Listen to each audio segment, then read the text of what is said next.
una cosa que es una queja constante de los policías es que se tardan mucho en hacer una puesta a disposición ante el Ministerio Público, que a veces tardan 8 horas, y entonces esto genera un desincentivo brutal para simplemente aprender a una persona y presentarla ante las autoridades. Junto a eso hay otro tema también que es una queja bastante común de personas detenidas y lo tenemos medido con encuestas en prisiones, el tema de la tortura y el maltrato. Estimamos con base en los datos de INEGI, de EMPOL, que en México aproximadamente 80% de las personas que están hoy en prisión padecieron torturas y maltratos. Una mitad de esa parte pasa en el momento del arresto y la otra mitad se alega que ocurre durante la estancia en el Ministerio Público. Y creo que es una parte que es fundamental atender. Entonces, ¿qué comentario tienen al respecto? Muchas gracias. Sí. Bueno, los 7 miembros de la comisión, que integramos la comisión, hemos desarrollado un diseño que, como les comentaba ahorita, requiere de recursos públicos. Y este diseño en torno a los detenidos es cuando se da una detención en flagrancia, es un ejemplo, deben de tener unidades especiales para poder hacer estos traslados, es decir, los equipos especiales para hacer traslados sin que las personas detenidas sufran ningún daño físico. Y bueno, la capacitación para la policía de investigación, sobre todo de la manera de abordar a personas que pudieran representar algún riesgo, no peligro, riesgo para ellos mismos o para las personas que están alrededor, los mismos policías o otra gente que se acerca a veces en las detenciones. Entonces, esa capacitación es importante, pero sobre todo los equipos y los procesos. ¿Qué proceso seguiría una detención en flagrancia? Lo ideal y a lo que aspiramos es que sea trasladado inmediatamente y puesto a disposición del juez. En algunos casos excepcionalísimos estaríamos hablando de trasladarlos a las instalaciones de la Fiscalía, en donde habrá dos, al menos estamos nosotros planteando que existan dos locales o localidades en donde coloquemos a las personas que representan riesgo, a los detenidos que representan riesgo para ellos mismos por las condiciones a veces en que se detienen, si andan tomados o si están en estado, vamos a decir que están en estado catatónico, tienen problemas fuertes a veces de personalidad, están agresivos. Bueno, hay lugares, celdas especiales para poderlos retener 3 horas. Nosotros hemos planteado que el proceso debe durar 3 horas mientras lo revisa un médico y ven que baja un poco la agresividad o le da algún medicamento para, si está tomado, bueno, que se le baje un poco, ¿verdad?, la ebriedad y este tipo de cosas. Pero hay otra área que nosotros hemos propuesto y creo que es un área muy bonita porque ya ha funcionado en otras entidades federativas, que es en los lugares donde ustedes pueden llegar detenidos por algún delito, los detuvieron en flagrancia, donde tienen revistas, tienen café, tienen una sala de espera, para que en 3 horas, mientras se hace este trámite en la plataforma, se puedan trasladar en las unidades de traslado de detenidos, que están completamente acolchonadas y que no tienen ninguna forma de que los detenidos se hagan daño, porque en ocasiones los mismos detenidos se dañan a sí mismos por ansiedad, por angustia y a veces hasta por estrategia, ¿no?, para decir que fueron golpeados, y entonces es una manera de protegerlos y de proteger también a la institución policial. Creo que habría que ver estas dos posibilidades y nosotros lo estamos planteando así desde la comisión. Algo más, y creo que vale la pena decirlo.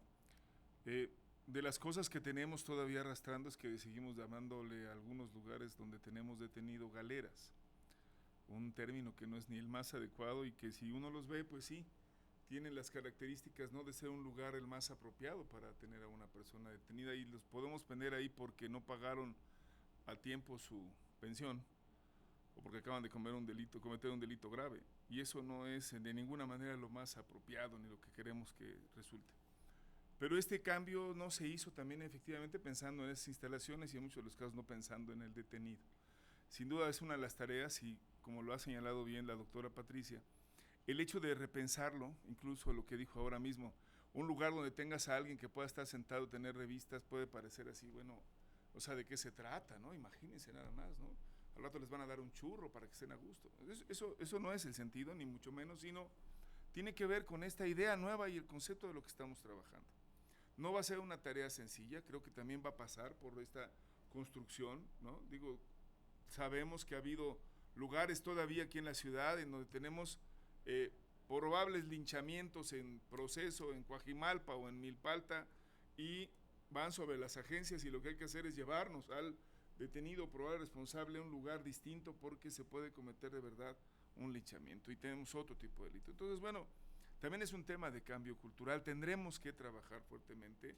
Hay una misión aquí que tenemos que cumplir entre todos y por eso decía yo que también la parte ciudadana vamos a tener que trabajarla fuerte, ¿no? Decir y explicar con claridad qué es y por qué tenemos que tratar bien en algún sentido, no lo voy a decir de otra manera, tenemos que tratar con dignidad y adecuadamente a una persona que está señalada como haber cometido un delito y como lo señalaba la doctora, con todas las condiciones para que no se cometan otros excesos de ninguna de nuestras partes. Pero sí hay que decirlo, que todavía nos presenten denuncias de que alguien entró a presentar una denuncia y fue agredida por un policía es intolerable en todas las formas que lo podamos decir. Y eso significa que algo está pasando con nuestras instalaciones y tenemos que resolverlo. Por supuesto que es un desafío enorme. Nos tenemos que también vigilar. ¿Hay acoso laboral en el espacio de los MPs? Por supuesto. Es de las cosas que luego no se comentan, pero lo hay. Y tenemos esta condición una y otra de un espacio de convivencia que no es sencillo. Y hemos visto también cómo llega una parte, denuncia a la otra y están en el mismo espacio y se están agrediendo. Y tenemos que pensar en ese otro segmento. No puede estar la víctima delante de su victimario. Tenemos que meterlos en espacios, en condiciones distintas, buscar. Bueno, todo esto en efecto representa un trabajo y lo decías bien. Tal vez no se pueda presentar todo de un bloque. Sí está pensado. Lo que quiero decir es, sí se está trabajando y se tienen ideas, se tienen propuestas. Va orientado, pero sí quiero ser todavía más específico. Es algo que vamos a tener que trabajar de manera conjunta, muy estructurada, con todos nuestros compañeros y con la gente que está operando. Ha habido detenciones de gente peligrosísima sin necesidad de cometer ningún acto de violencia. ¿Por qué? Pues porque llegas con toda la capacidad de fuerza tal vez que impide que el que está a punto de ser detenido ni siquiera intente hacer algo porque está perdido en la posibilidad de huir o de hacer algo. Bueno, la intención es también trabajar de manera organizada y estructurada para que ese tipo de cosas sucedan las más de las veces. No queremos de ninguna forma también generar otra forma de violencia. Afuera también hay muchas situaciones y hay que decirlo, necesitamos una mejor coordinación entre las instituciones que regularmente hacen este tipo de actividad, vamos a decirlo con claridad. Nuestros compañeros de la Secretaría de Seguridad Ciudadana tienen más información en muchos de los casos, no solamente de quienes estuvieron ahí, sino de cómo se dieron los hechos de otros testigos que podamos buscar, y no colaboran. ¿Es un problema? Sí, es un problema real. No hablo solamente de la cadena de custodia, no solamente hablo de que sean el primer respondiente, como se dice, sino de verdad que nos ayuden y nos digan esto está pasando. Ellos saben cómo le decían, dónde le decían, qué había pasado, ya habían reñido, si es el mismo todo eso lo tienen los compañeros y no estamos necesariamente colaborando. Y no van en muchos de los casos cuando hacen esta apuesta, nuestros compañeros, a hacer la tarea como se quisiera. Y acaban habiendo cosas de tiempos, ¿no? ¿Cuándo lo presentaste? ¿En qué horario? A ver, dame los datos. Y si no coincide, entonces ya tenemos un problema de que no hubo la capacidad de coincidir los datos y entonces se nos va. Bueno, esto reclama obligadamente niveles necesarios de coordinación, de esfuerzo, y por eso lo decíamos en el modelo, de tramos de responsabilidad muy claros. Si no los establecemos, cuando todos somos responsables de todo, nadie es responsable. Entonces habrá que trabajarlo.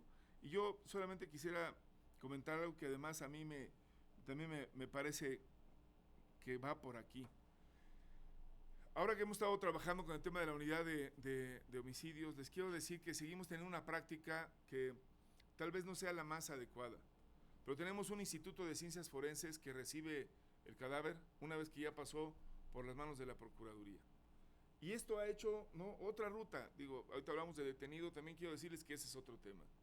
Se levanta el cuerpo y se lleva al anfiteatro de la más cercana que tengamos agencia, se hace el levantamiento de todas las lesiones que se hayan encontrado, se prepara el cuerpo, se embala, se mete en una bolsa y se lleva al INCIFO, y el INCIFO hace a su vez otra suerte de, no solamente de esa misma indagatoria, sino todo lo que corresponde a la propia necropsia, y llegamos a tener dificultades en la opinión.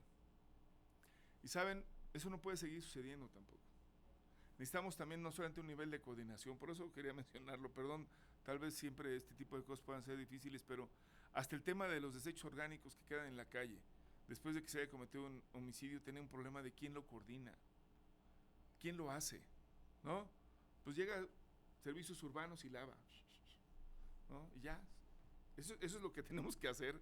Perdón si estoy sonando un poco rudo en este tema, pero quiero decirles que nos habla de la necesidad de tener mejores niveles de coordinación. Y una de las ideas ha sido si, por ejemplo, en algún momento el INCIFO debe dejar de ser una dependencia estrictamente bajo la supervisión del tribunal, o algo que debemos de trabajar juntos, o si incluso periciales podría ser autónomo junto con el INCIFO. Digo, son de las posibilidades de las instituciones. Hoy lo estamos resolviendo buscando oficinas para abreviar tiempos, porque también ahí está el otro problema.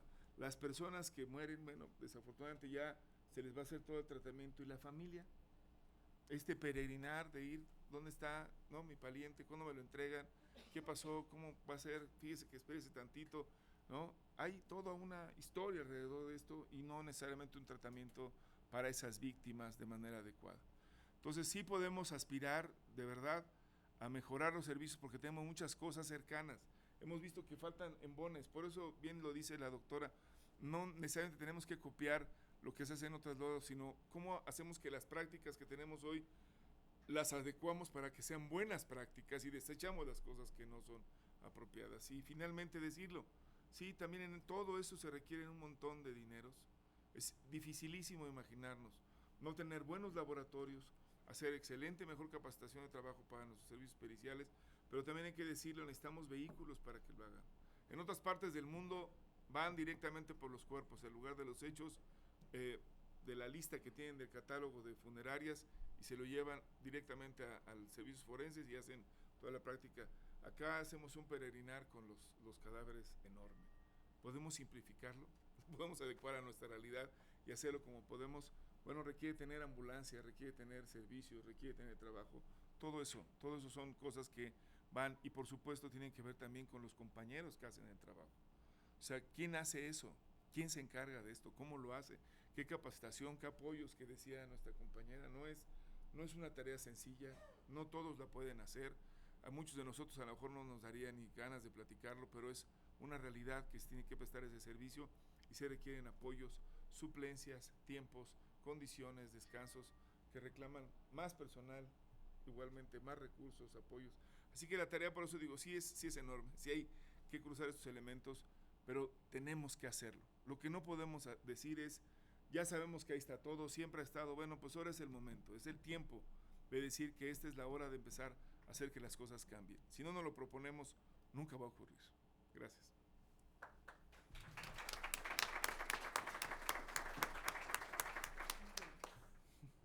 Muchas gracias. No sé si hay alguna otra pregunta.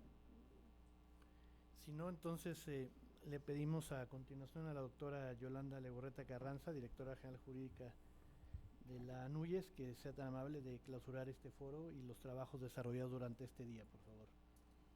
Bueno, pues yo en primer lugar quiero agradecer al maestro Ulises Lara López por su magnífica conferencia y todos sus comentarios, en representación de la señora procuradora licenciada Ernestina Godoy Ramos.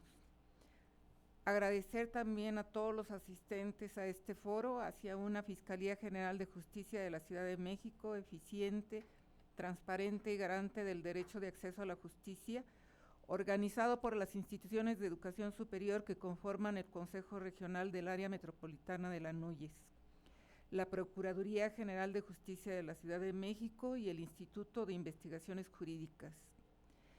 Y también quiero hacer un especial agradecimiento a la doctora Patricia González Rodríguez por su hospitalidad, don de gentes y las facilidades que nos dio amplísimas para los trabajos en este foro. Muchas gracias, doctora. ¿Sí? Les pediría a los asistentes, si nos ponemos de pie,